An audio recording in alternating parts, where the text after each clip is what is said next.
Greetings everyone. Hope you are all doing well in these difficult times. Let us start our Gita study with a Shanti Mantra, peace chant from the Upanishads. This particular mantra, peace chant, is on page 48 of the book The Universal Prayers, at the top of page 48, and the English translation is on page 49. So let us chant this Shanti Mantra.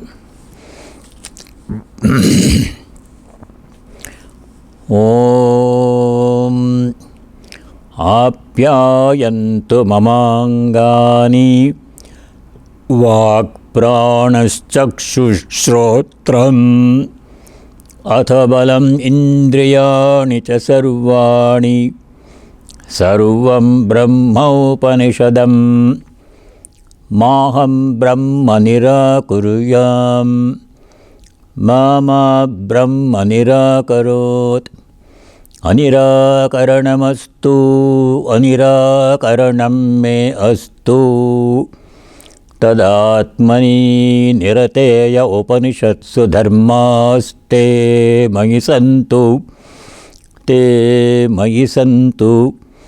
Om shanti shanti shanti. Om. May all parts of my personality, sense organs, all the sense organs, speech, breathing, eyes, ears and all other sense organs become strong and function in perfect harmony. This whole physical universe, which we are experiencing through the sense organs and the mind, is nothing other than the ultimate reality called Brahman in the Upanishads. This whole universe is Brahman itself. May I not reject this truth. This is the truth experienced by numerous Upanishadic sages and other more recent sages. May I make a firm resolution to experience this truth in this life. May there be no rejection or dismissal of this truth. As I am engaged in this effort to realize this truth and experience it in this life by the grace of God, may all the virtues described in the Upanishads come to me. Virtues such as truthfulness, purity, strength, straightforwardness, all those virtues are essential for a spiritual seeker. May all those virtues come and reside in me. Om, peace. May there be peace and joy in our hearts. Adhyatmika Shanti. Peace within is very necessary, important. May there be peace and harmony amongst all the beings, other people, animals and plants. May there be no disagreement among all the beings, all of us. Adi Bhautika Shanti. And finally, may there be peace everywhere in nature. Adi Daivika Shanti. So with this prayer, we shall start the study of the Bhagavad Gita, 5th chapter. We are at the end of this chapter, only 3 verses are remaining. We shall study those 3 remaining verses, and then before we begin chapter 6, let us do a quick review of some of the important verses in chapter 5.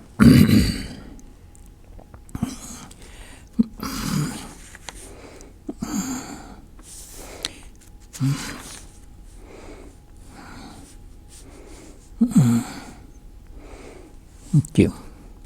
So let us go towards the end of the chapter 5. Last time we were discussing 26, sloka number 26. There the sloka is like this, verse is like this. Kama krodha viyuktanam yatinam yatachetasam abhito brahma nirvanam vartate viditatmanam. On both sides, abhitaha means on both sides. On both sides means when the body is still functioning, when you are alive, on this side of life, and when the body ceases to function and we move on the other side of the life. All the time. There is no past, present and future. All the time Brahman. And we are that. Avito Brahma Nirvanam. On both sides, the peace of Brahman is there for those self-restrained ascetics who are released from lust and wrath and have known the self. So if a person has controlled the sense organs, restrained, self-restrained ascetics, yata chetasam. Chetas means mind. The mind has to be controlled and sense organs have to be controlled. For those people who have controlled their mind and sense organs, Kama krodha viyuktanam, who have become free from the sway of lust and anger and other blemishes such as greed, etc., greed, jealousy, etc. So these things are requirements. We should become free from the sway of lust, anger, greed, pride, jealousy, etc. And we should control our mind and sense organs. For such people who have done this one, viditatmanam, for those who have known this self, experienced their divine nature. For such people, avito brahma nirvanam vartate. For them, there is always knowledge of the self, peace. Peace of Brahman is there. Never any disturbance in their minds. Absolutely pure. Ordinary people's minds are rarely free from disturbance. Something or other is bothering us. Either we are angry or we are sad or we are experiencing pain or somebody did this or that happened. Numerous problems. We don't have to enumerate them. All those things will cease. World will go on as it is. That does not mean everything will be smooth and fine and nice. No, that world is always going to be full of sattva, rajas and tamas. Good, bad, everything will be there. But such a person who has known God or Brahman remains absolutely free, unaffected and unperturbed, enjoying supreme unconditional peace. That is the message of Vedanta, and that is possible for every one of us, and every one of us must strive to achieve that in this life. No matter how feeble our attempt may be, we have to keep the attempt. So that is verse number 26. Now the remaining 3 verses, these are simpler. Let us do 27, 28 together because they form one unit of thought. Sparshan kritva bahirbhakyan chakshuschaivantare bhruvo pranapanau samau kritva nasabhyantaracharinau yatendriya mano buddhi munihi mokshaparayanaha vigatecha bhayakrodha Yas sada mukta eva saha. Saha sada mukta eva. Such a person, saha means he, a person, any person, who has these requirements, qualities. Sada mukta eva is always free, never bound, never limited, never subject to any blemish or suffering or any limitation. Sada mukta eva saha, such a person. So who is such a person who is always free? The qualities are listed in these two verses. First requirement, which has come before. All of these have come before, some will come again. Sparshan kritva bahir bahyan. Bahyan sparshan. Bahya means external, outside. Sparsha means sense objects. Sparsha means contact. Here it means sense objects. Outside sense objects, including other people, our own family members, children, grandchildren, spouse, siblings, parents, relatives, co-workers, other people. They are all sense objects. We can feel them through the senses. We can see them, talk to them, interact with them. And objects, property, money, house, possessions, these are sense objects. And other beings, animals and plants, situations, work, result of work. Everything is a sense object, is felt by the mind and sense organs. They are all external. Bahyan sparshan, external sense objects. Bahi kritva, keeping them outside. Don't let them come in and invade in your mind. That's what we do. We think about all these objects and we worry about them. We fret and then we complain, and sometimes we are happy. So, let the sense objects remain outside, and inside only Atman is there, I am that. So, remaining unaffected by the sense objects. That is a very important thing and very difficult thing, because most of the time you are thinking of something outside. What happened yesterday, what is happening today, what I had for breakfast, and what did she do, what he said, what she said. This is what is happening in our minds. All those external things, let them stay outside. Don't let them invade our inner sanctuary, our mind, where Atman is there. That is the first instruction. It came earlier also. Bhashya sparsheshu asaktatma vindati atmani yat sukham sabrahma yoga yuktatma sukham akshayam ashtute. The shloka came earlier. So one requirement, keep the sense organs outside. Don't think about them, worry about them, accept as necessary. For work it is necessary.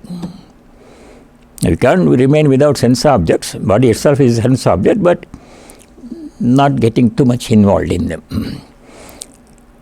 Bhashya sparshan, bhashyan sparshan, bahi kritva, keeping them outside. Second requirement, chakshuschaiva antare bhruvoho, keeping the eyes fixed in between the eyebrows. Not in a physical sense. If you keep like this, it will start hurting. That means not looking at any particular thing. This will come again in next chapter also. If you look at any particular thing, then that will come. If I look at somebody, then I'll think of that somebody. So I should not look at anything, at least when you are in meditation.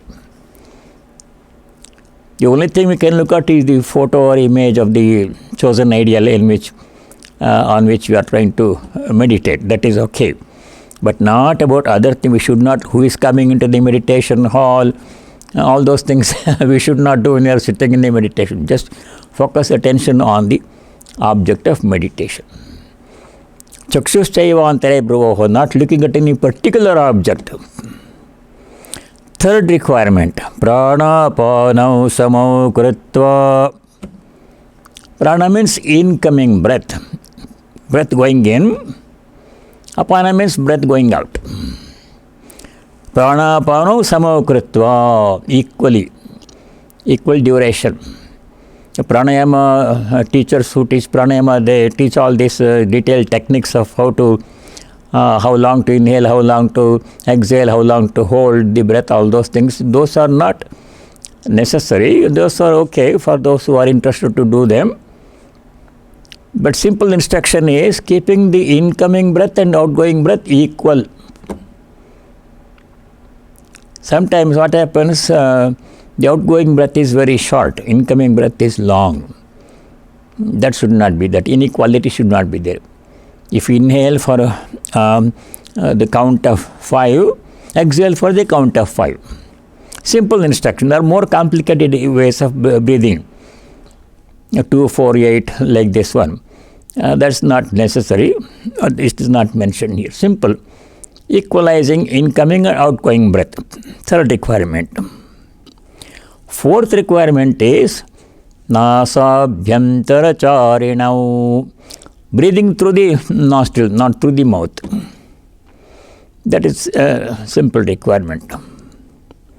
These 4 requirements, this will come again in 6th chapter.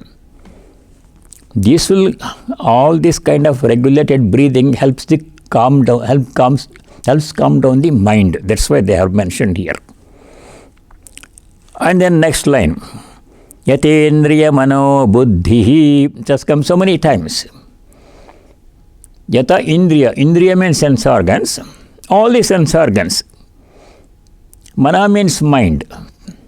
Buddhi means intellect. These 3 things only we have control over them.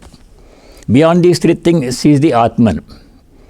As we saw in the 3rd chapter, Sloka 42, beyond the sense organs, mind and buddhi, Atman is there. Indriyani paranyahu, indriyebhyah param manaha, manasastha para buddhi, buddher atma mahan paraha. So beyond buddhi is Atman, deep in our personality. These are outside things, layers of personality. Buddhi, innermost, then mind, then outermost is sense organs. So controlling these 3 things we have control over. We have to control them. So yatendriya mano buddhihi, controlling indriya, sense organs, mana, mind, buddhi, intellect. The intellect is the guiding principle. The intellect must be sattvic intellect. Know what is good, know what is right, what is wrong. If that is not properly understood, then the intellect itself will give improper guidance to the mind and sense organs. There will be a problem. Mind should be intellect, buddhi must be sattvic buddhi. That means one should know what is right, what is wrong. What is true, what is untrue. What is real, what is unreal. What is appropriate and should be done, what is inappropriate should not be done. Those things, the discrimination is the faculty of the buddhi. Discriminating faculty. That must be sharp and well cultivated. Sattvic buddhi. How to do that one is a different topic.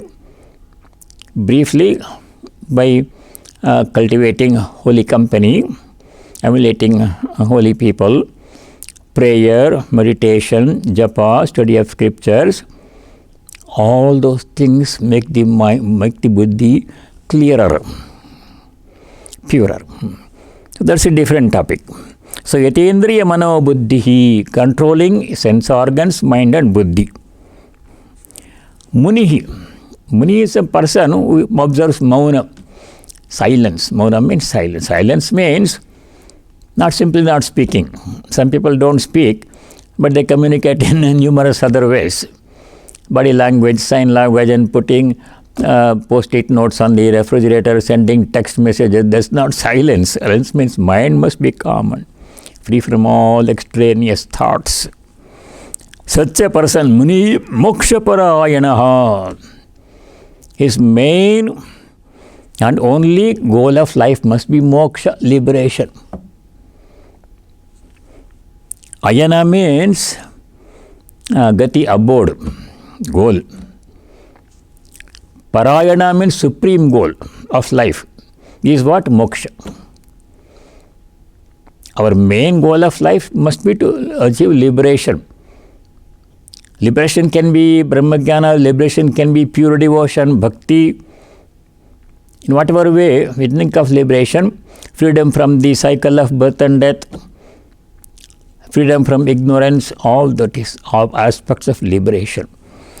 Moksha parayana munihi.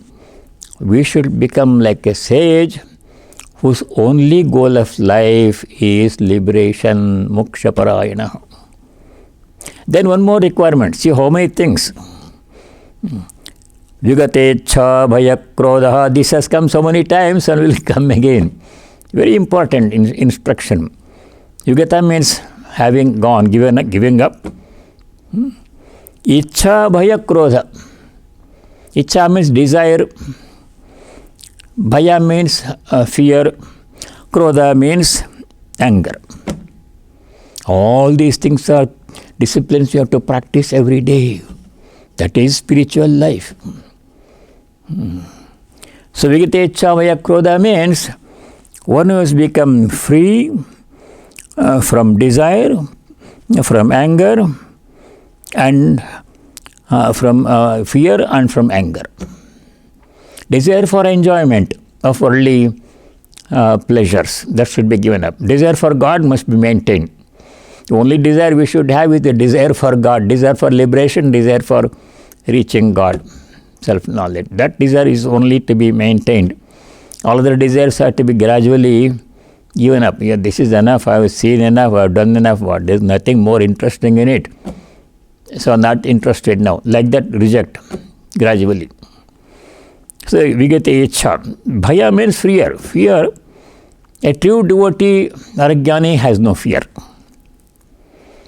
A true devotee has no fear because he has complete faith in God. God is protecting me every second, even when I am not aware of thinking about God, when I am sleeping. He is protecting me like a mother protects her child, even when the child is playing, not thinking about the mother. Why should I be afraid? I have taken God's name. What is there for me to be afraid of?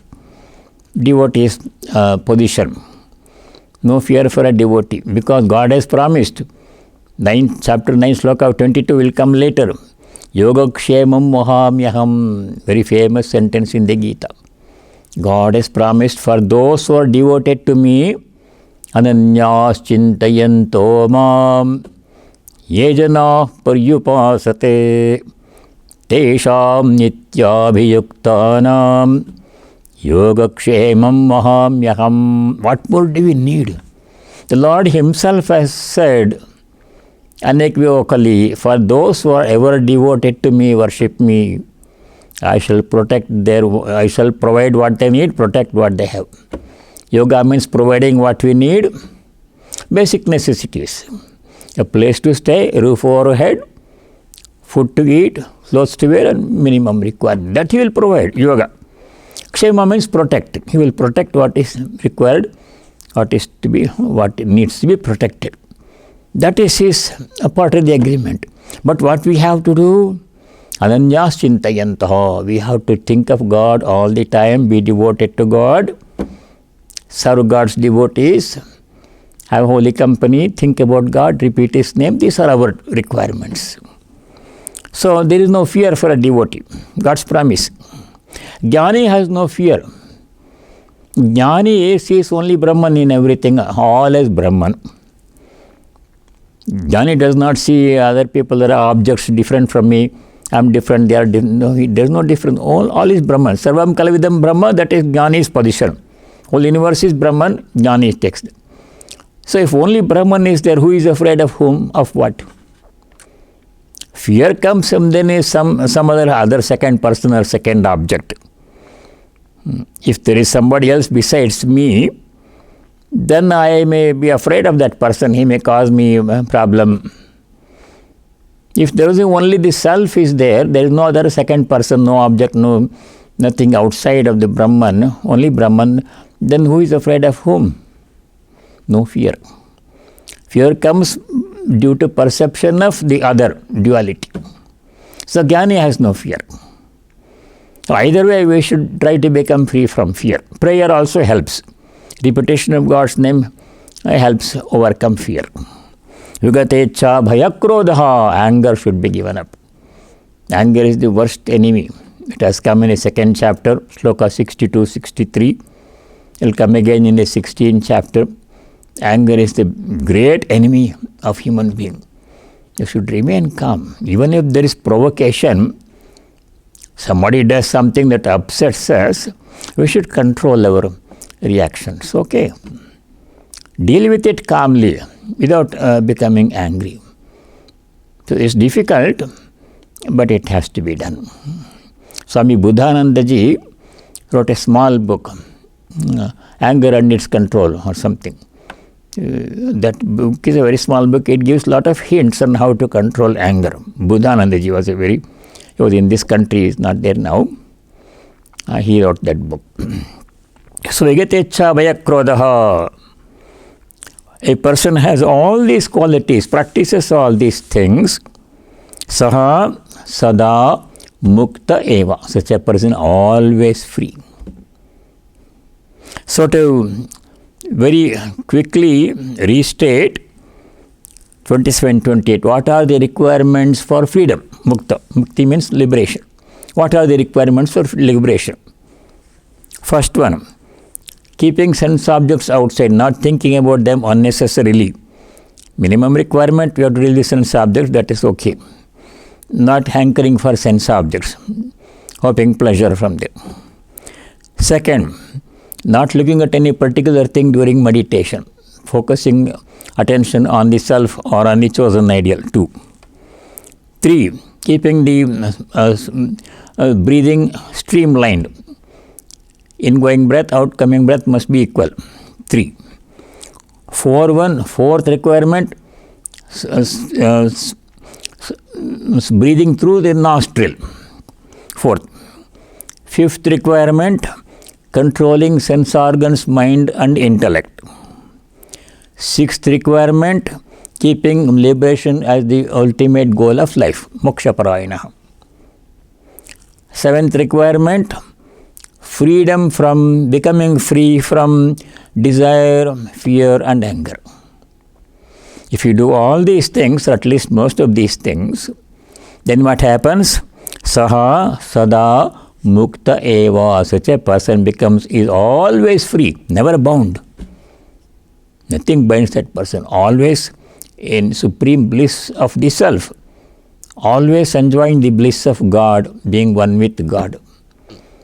God is the embodiment of bliss. He is bliss, Ananda. Other things in the world, they don't give Ananda. We hope other worldly things will make us happy. Relationships and property, success, etc. Though they don't give us happiness. Very fleeting, conditional and go away. You don't want that.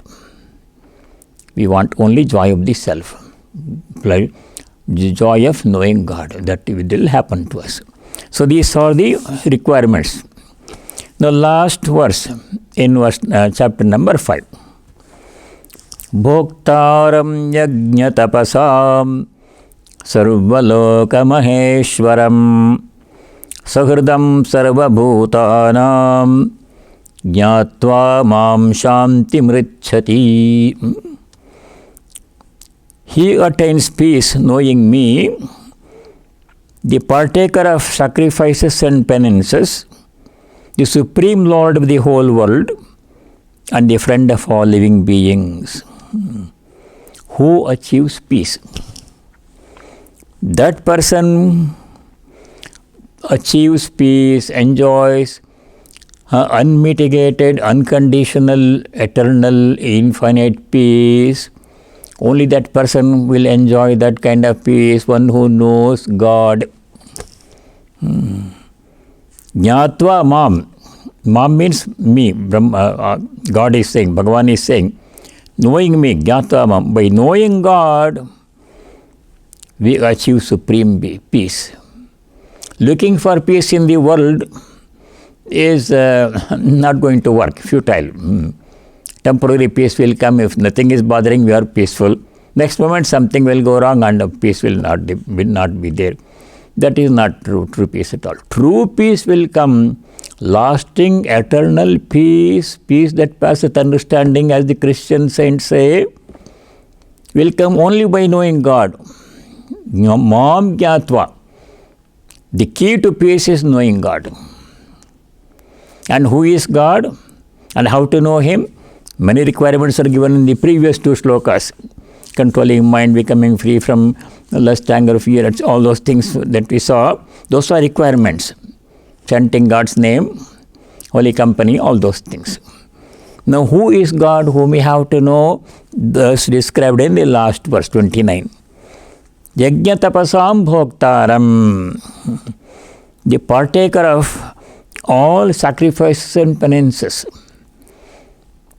When any kind of spiritual activity is done, meditation, puja, worship, etc., the Lord is there as the recipient and as the performer also. Who is doing the puja? Who is being worshipped? Who is worshipping? All He Himself. He plays the part of the worshipper. He plays the part of the worshipped. Only He is there. We see differences. I am separate, you are separate. That is our understanding. There is only He playing all these parts. Whole universe is He Himself. Yes, He is playing the part of all the people, good people, bad people, wicked people, saintly people, animals and plants and nature, sun, moon, all He. That's the basic principle of Vedanta. So He is the recipient of all the sacrifices and worships that we do. He is also the performer, He is also the recipient. Yajna tapasam bhoktaram. And who else? Who is God then? Second, Sarvaloka Maheshwaram.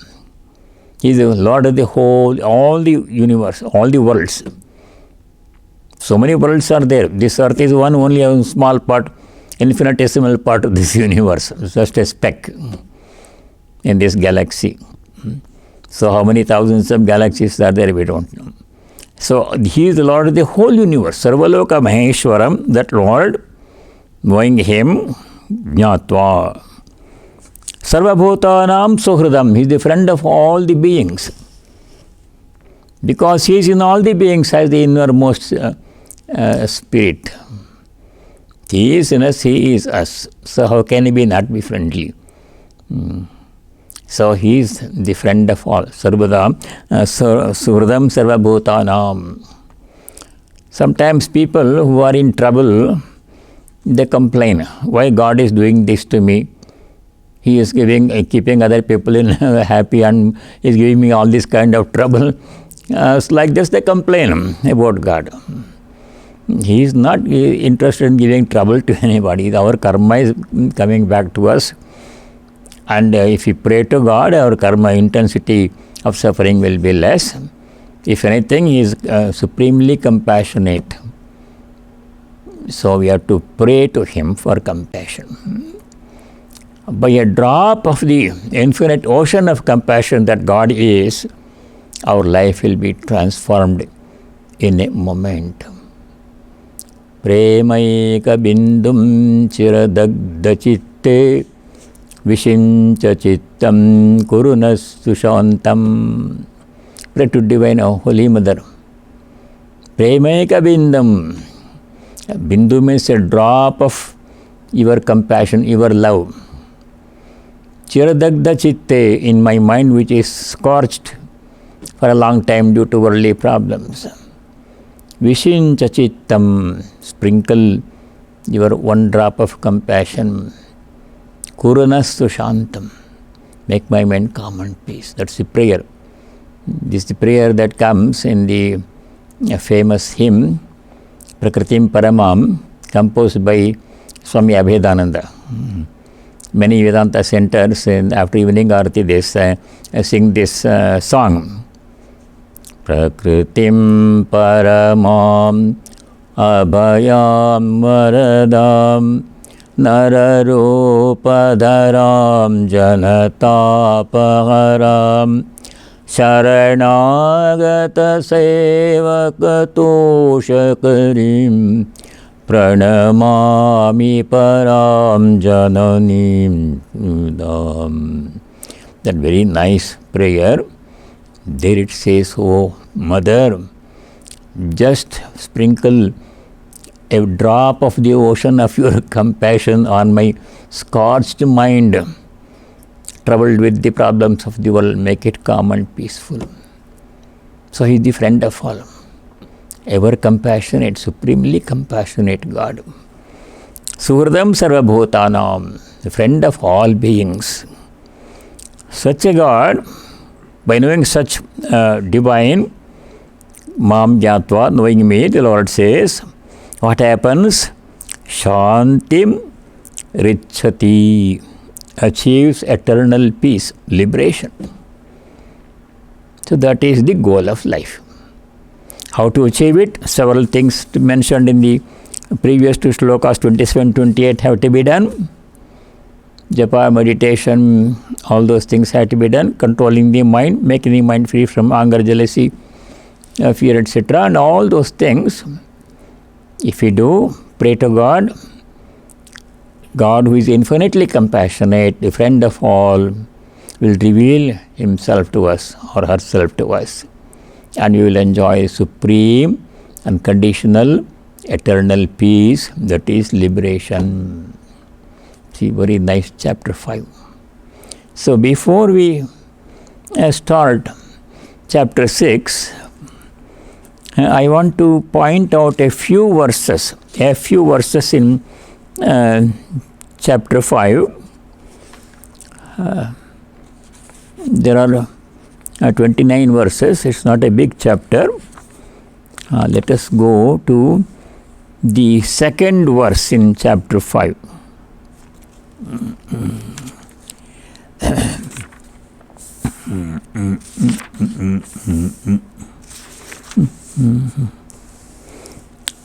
The second verse in chapter 5, in response, first verse was Arjuna's question.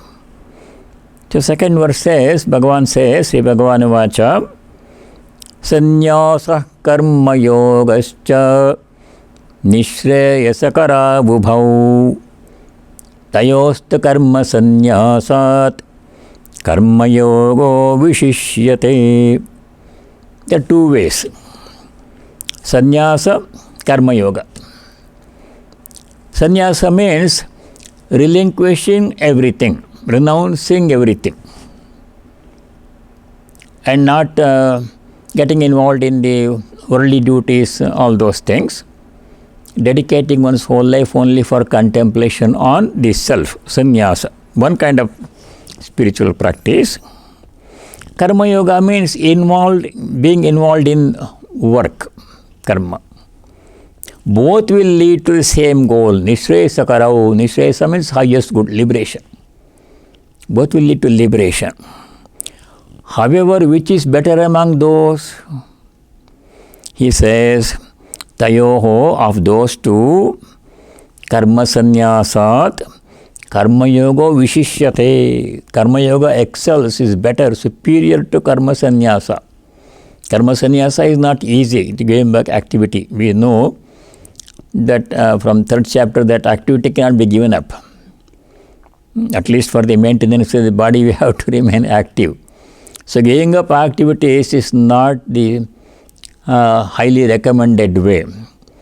Karma sannyasat, karma yoga vishishyate. For people like us, majority of spiritual seekers, karma yoga is the way.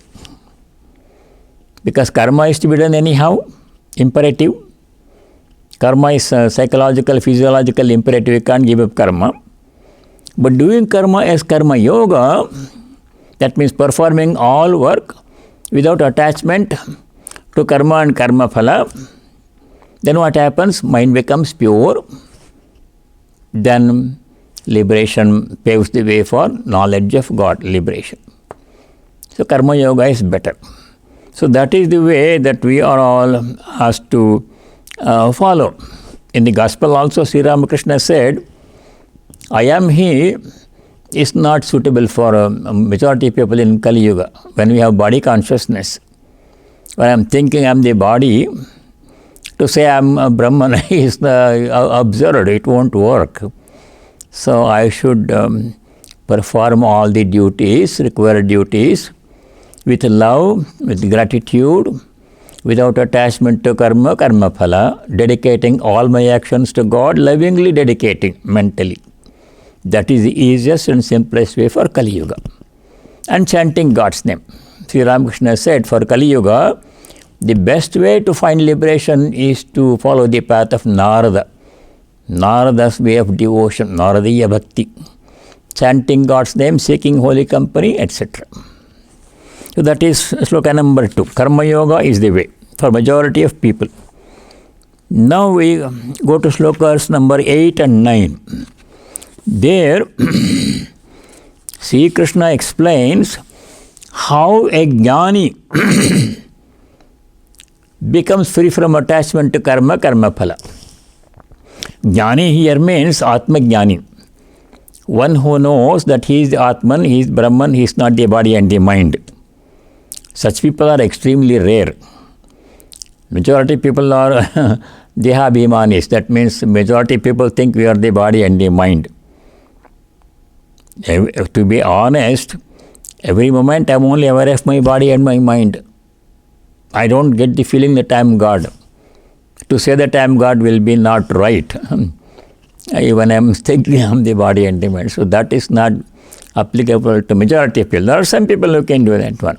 For those who have transcended, given up body consciousness, who are experiencing their divine nature as Brahman, they have no attachment to karma, karma phala.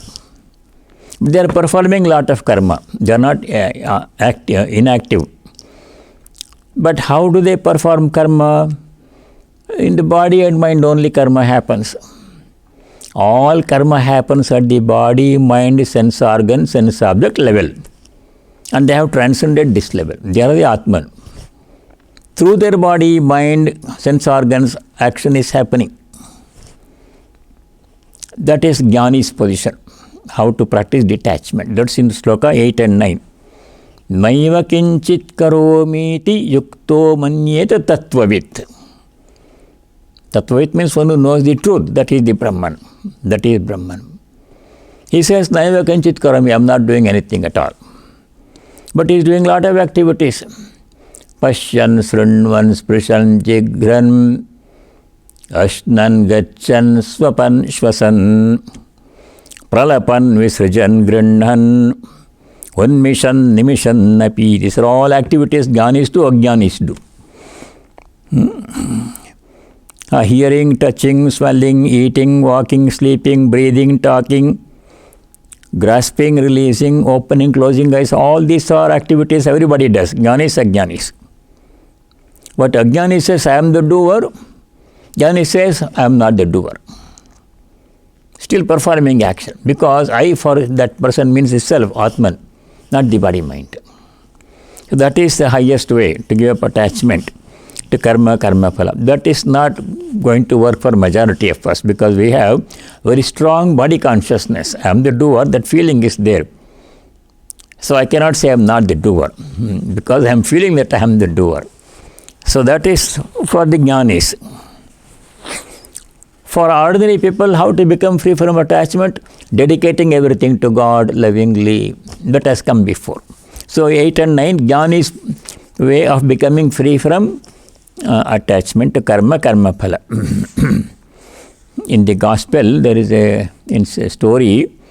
Sri Ramakrishna says, once some gopi ladies wanted to cross the Yamuna river. They were carrying all the dairy products, milk and butter and cheese and all those things. They wanted to cross the river. The river was, lot of water was there. And they could not cross. There was no boat. At that time, Vyasa Deva, the great sage Vyasa was also standing there. So the gopis approached him. Sir, we want to cross the river. There is no boat. Can you please help us? Vyasa says, okay, I will see. But I am hungry. What do you have? Can you give me something to eat? So they gave all the dairy products they had, milk and butter and yogurt, whatever they had. He ate almost all of them. And then he stood before the Yamuna river and he said to Yamuna river, O Yamuna river, if I have not eaten anything, please part and make way for all of us to cross the river. He said like this, if you have not eaten anything. As soon as he said that, there was a dry patch. The river created a dry patch where there was no water, and Vyasa and the other ladies crossed, walked to the other side of the water, other side of the river. So how could he do that one? He ate all those things. And he said, if I didn't eat anything, that is Jnani. Naiva kinchit karomi. He, me, I for the Vyasa means not the body mind. Atman. He is a Brahma Jnani. He knows he is the Atman. He is experiencing. He is not experiencing his body. He does not think that this body is Vyasa. Just for the onlookers only. We think he is Vyasa because we see that person standing there. But he is not connected with that body that way. He is Atman. He is always aware of that one. So we are only aware of the body. I don't want to work for us. If I go on to heaven and say I have not eaten anything, nothing will happen. I will be standing there. So Jnani's position is different. So now we go to verse number 10 to 13. 10 to 13 in chapter 5. Here the main idea is how to become free from attachment to work and its results. One method is given, that is dedicating all our actions to God as our offering. So verse number 10 says, Brahmanyadhaya karmani sangam tyaktva karoti yaha lipyatena sapapena padmapatramivambhasa. Performing all work with detachment to karma phala. Sangam tyaktva, the term sangam tyaktva comes many times. It came in the second chapter, sloka 48. Yogastha kuru karmani sangam tyaktva dhananjaya. You have to remember old verses. So giving up attachment. That means giving up the notion that I am the doer, I must get the benefit, that I should not be there. Work is happening through me, I am the instrument. I am doing it as an offering to God, as dedicating it, as loving offering to God, I am doing it as a service. As offering as service, as worship I am doing. I can still be there. So giving up attachment means dedicating all actions to God. Brahmani karmani adhaya, dedicating all actions to Brahman, or our chosen ideal. So what happens if we do like this one? Is explained in verse number 11. Kayena manasa vacha kevalairindriyairapi yogina karma kuruvanti sangam tyaktva shuddhaye. The purpose of dedicating all actions to God and the results of actions to God is purification of the mind. Atma shuddhaye yogina karma kuruvanti. Work is a means to purify the mind. Please let us remember this one. Work is a means to purify the mind. Atma shuddhi. Other means are there. Chanting God's name. Those are all work. That's also work. Work is the means to purify the mind. Purification of mind is the main only path to realization, liberation. Once mind is purified, free from anger, lust, jealousy, pride, etc., next step is vision of God. So work is the means. So that is dedicating all our actions to God, performing all our actions as service, as offering, as worship. Mind becomes pure and paves the way for liberation. That is verse number 11. Verse number 12 is same idea. Those who give the fruits of work attain peace. Those who are attached to the fruits of work, they become bound. I do some work, the result will come, and whatever result comes, I'll accept it, success or failure with equanimity, and I am not attached to it. Let everybody benefit from this work, not just me. I'm dedicating it to God. So giving up, detachment, that is the main path for Karma Yoga. Everybody can do that one. Then verse number 13 is same. Sarva karmani manasa sanyasyaste sukham vashi navadvare pure dehi naiva kurvanna karayan. Manasa sarva karmani sanyasya. Mentally, manasa. Manas means mind. How do we dedicate all actions to God? How do we offer our work to God? Not in a physical sense. Physically, God does not come and stand in front of us and receive our work. Manasa, mentally, in our mind, we should offer everything I am doing to God as my humble offering. As a child offers something to the mother. A child offers a cookie to the mother. Mother has to give the cookie to the child. But the child wants to show its love for mother. Oh, mom, here is a cookie, please take it.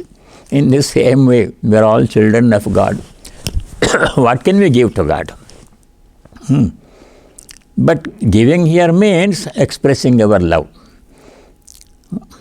Oh Lord or Mother, I am doing this work, please accept it as my humble offering. I am doing it as an offering to you. Not that she needs our work, but my expression of love. Please accept this one. I am free from attachment to this work and its results. It's all up to you.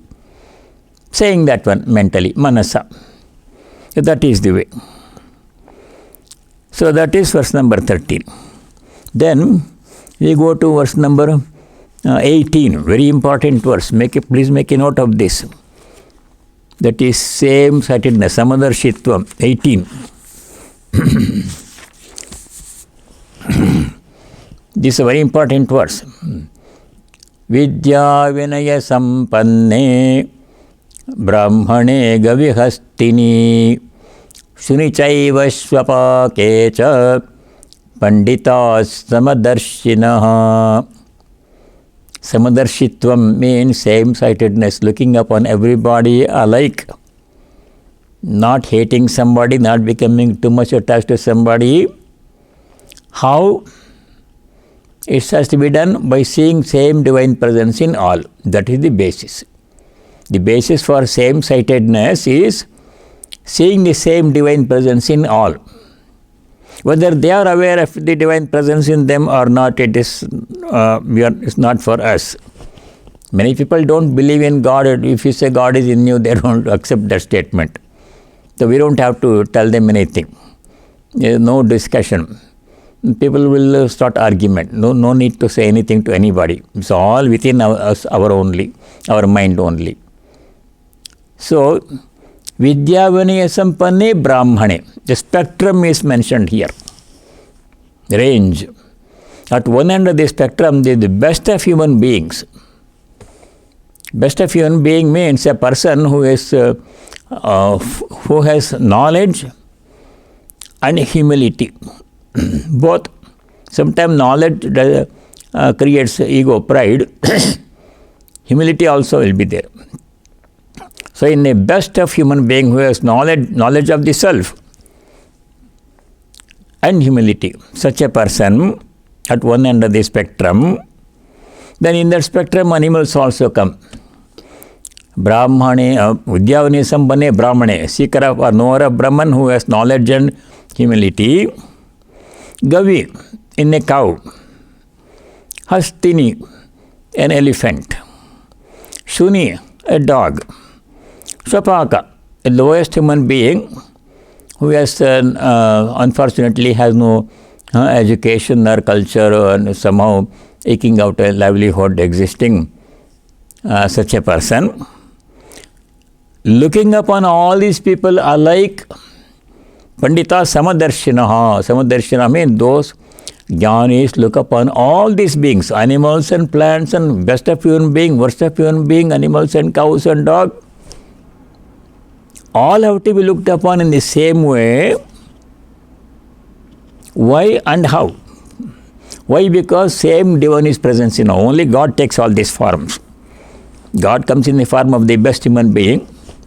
God comes in the form of the worst human being. God comes in the form of the cow and animal and dog and everything. Any inanimate objects, plants and trees also. Who else is there but He? So seeing everything as God or seeing God in everything, we try to look upon everybody with love and respect. But this has to be put into practice carefully. If there is a wicked person, you should not go close to the person and try to become friendly with that person. That person is not aware of God's presence in him or anything, so that won't work. So from a distance, you show respect to that person, but don't have to get close to that person. Sri Ramakrishna gave the parable of the wild elephant in the forest. So you should not stand in front of the wild elephant, praying to wild elephant, God, you have come in the form of wild elephant. That won't work. Stay away from it. From a distance you bow down. So that is the same-sightedness. Samadarshitvam is a very important discipline for spiritual seekers. If somebody is not a good person, not hating that person, not necessarily getting close to that person, but seeing God in him from a distance. Like when you go to a zoo, the wild animals are there, tigers and lions are there, dangerous animals. In them also God is there, but they don't know anything about God.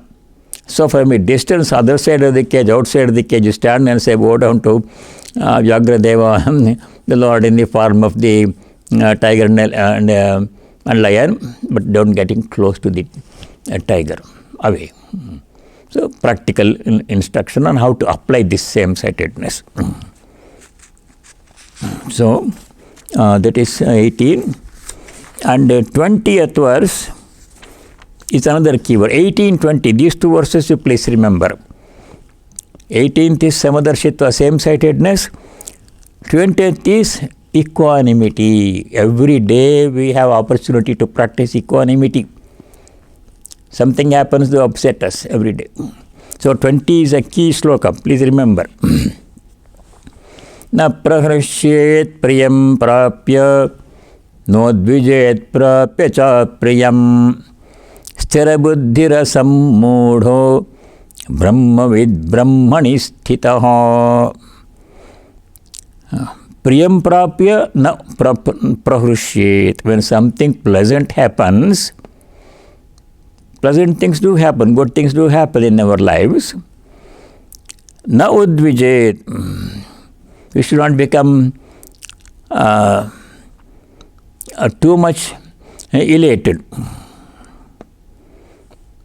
Na prahrashyet. We should not become too much elated. Apriyam prapya. When something unpleasant happens, na udvijet. We should not become too much upset, angry, bitter, etc. We should take both good and bad in life in stride and try to remain calm as possible. Not become too much upset when something unpleasant happens, and not become too much elated when something good happens. Take everything in stride calmly, because nothing is permanent. This something would happen, this next moment something bad may happen, we don't know, or the other way, vice versa. So nothing is permanent. Take everything calmly in stride and remain calm, good or bad. Equanimity. That virtue is very, very important for all of us. Two virtues, 18 and 20. Verse number 18 and 20, chapter 5, same-sightedness, equanimity. Practical instructions. We have to practice every day, and we get chance to practice every day. Then, other things have come before. 5, number 21, verse number 21, 22, other there, the topic means we have to look for happiness. Generally, people look for happiness in the outside world of sense objects. Most people look for happiness in a family life, relationships, children, grandchildren, success in the career and job, happiness in wealth, money, property, and all those things, success, fame, etc. This is where people look for happiness. These are all external things. True happiness cannot come from these things. That's one message which comes again and again in the Gita. Where does true happiness come from? from the self within.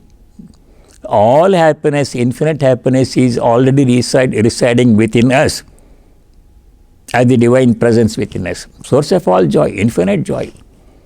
You should go there to find happiness. Looking for happiness in other outside things, people praise, I become happy. Next day, same people blame me. Good health and beauty and money and power, these things don't give us lasting happiness. They appear to give some happiness for some time, and it's fleeting and conditional. The fleeting and conditional nature of this worldly happiness was explained in verse number 22, 522. Yehi samsparshaja bhoga dukkayonaya evate adyantavantah kaunteya nateshu ramate buddha. A wise person, Buddha, does not take any delight in worldly sources of happiness. They are highly conditional and they are temporary, they have a beginning and an end. So where does a wise person look for happiness? Within, in the divine presence within, God within. That's only source of infinite, eternal, unconditional happiness. So that is the message. So these very important things we have seen. And before I conclude, the last three verses we did today, 27, 28, mention 7 things we have to do to see God. 7 things we have to do. That we went in detail today.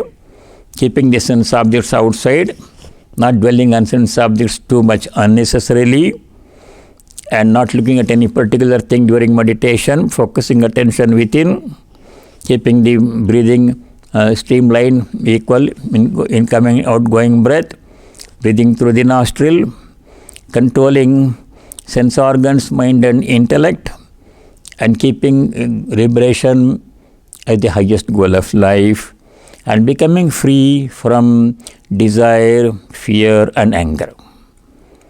If a person do all these things, such a person is always free. Mukta eva sada mukta eva saha.